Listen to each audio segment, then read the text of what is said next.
Hey folks, it's that time again. Welcome to 2 Minutes with Bill Robinson, brought to you by the Perry Hill Road Church of Christ here in Montgomery, Alabama.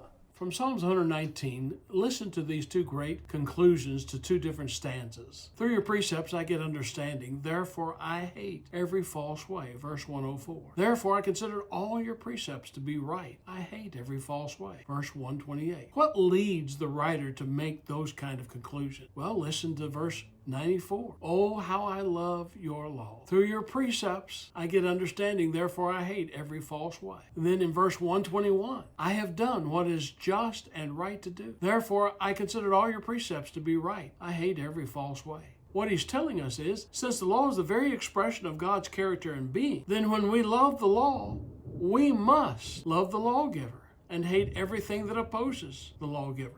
Since God is the lawgiver and he is the quintessential essence of all that is right and just to do, then to love him as we ought, we must do what is good and right according to his will and hate every false way that is opposed to him. As another has said elsewhere, the love of God involves the hatred of error. Friends, loving God is not child's play. It is serious business. And if we don't love him in accord with the expression of his character revealed in the scriptures, we are engaged in a fool's fantasy of religion that has eternal consequences. The one thing we're not going to do, friend, is feel our way into heaven. And by that, I just simply mean feeling good about our faith or our religious practices is no guarantee that our faith or our religious practices are good and just. Much less is it a guarantee that they're an expression of our love for God. The only basis for evaluating our love for God and for doing that which is good and just is by continuing in his word, knowing the truth. Jesus said in John 8:31 and 32, if you continue in my word, then are you my disciples,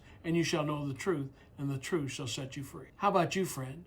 Would you like to know what the truth of the Bible is about what your faith should be? Email me at perryhillchurch@gmail.com. perryhillchurch@gmail.com. I'd love to talk with you. I'd love to study with you. Thank you so much for listening.